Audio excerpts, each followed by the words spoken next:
মধ্যপ্রাচ্যে আগুন জ্বলেছে। Iran Israel সরাসরি হামলা পাল্টা হামলা।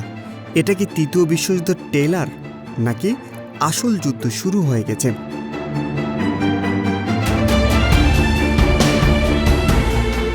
গত কয়েকদিন ধরে উত্তেজনা ভয়ঙ্করভাবে বেড়েছে। ইরান এবং ইসরায়েল একে অপরের দিকে ড্রোন ও মিসাইল ছুটছে। ইরান বলছে তাদের সার্বভৌমত্ব আঘাত করা হয়েছে, ইসরায়েল বলছে তারা আত্মরক্ষার হামলা চালাচ্ছে। এইদিকে ইউনাইটেড স্টেটস সরাসরি ইসরায়েলের পাশে দাঁড়িয়েছে। গালফ অঞ্চলে মার্কিন ঘাঁটিতে নিরাপত্তা জোরদার করা হয়েছে। বিশ্বজুড়ে এই সংঘাত যদি আরও ছড়ায়, তাহলে রাশিয়া, চীন বা অন্যান্য শক্তিধর দেশ জড়িয়ে পড়তে পারে।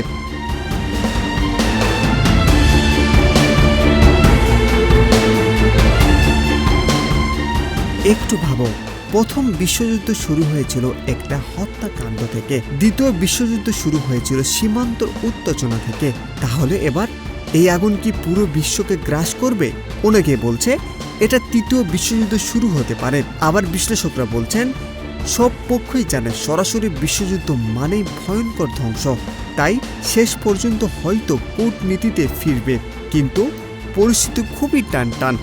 আমরা ভাবছি ওদের যুদ্ধ আমাদের কি, কিন্তু বিষয়টা এত সহজ না। মধ্যপ্রাচ্যে মানে তেলের বাজার। যুদ্ধ বাড়লে তেলের দাম বাড়বে, তেলের দাম বাড়লে বাংলাদেশে পেট্রোল, ডিজেল, গ্যাসের দাম বাড়তে পারে, বাজারে নিত্যপণ্যের দাম বাড়বে।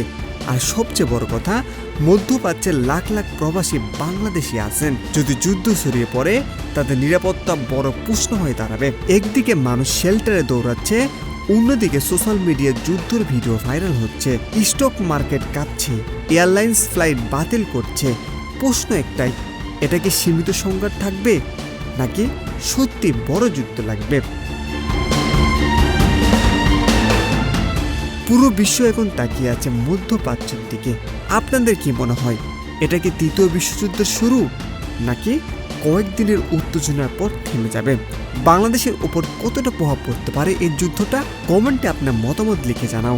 ভিডিওটির তথ্যবহুল মনে হলে লাইক দাও, শেয়ার করো। আরও আপডেট পেতে সাবস্ক্রাইব করতে ভুলবেন না। সবাই ভালো থাকবেন, সুস্থ থাকবেন, আর বিটিসি নিউজ এইচডির পাশে থাকবেন।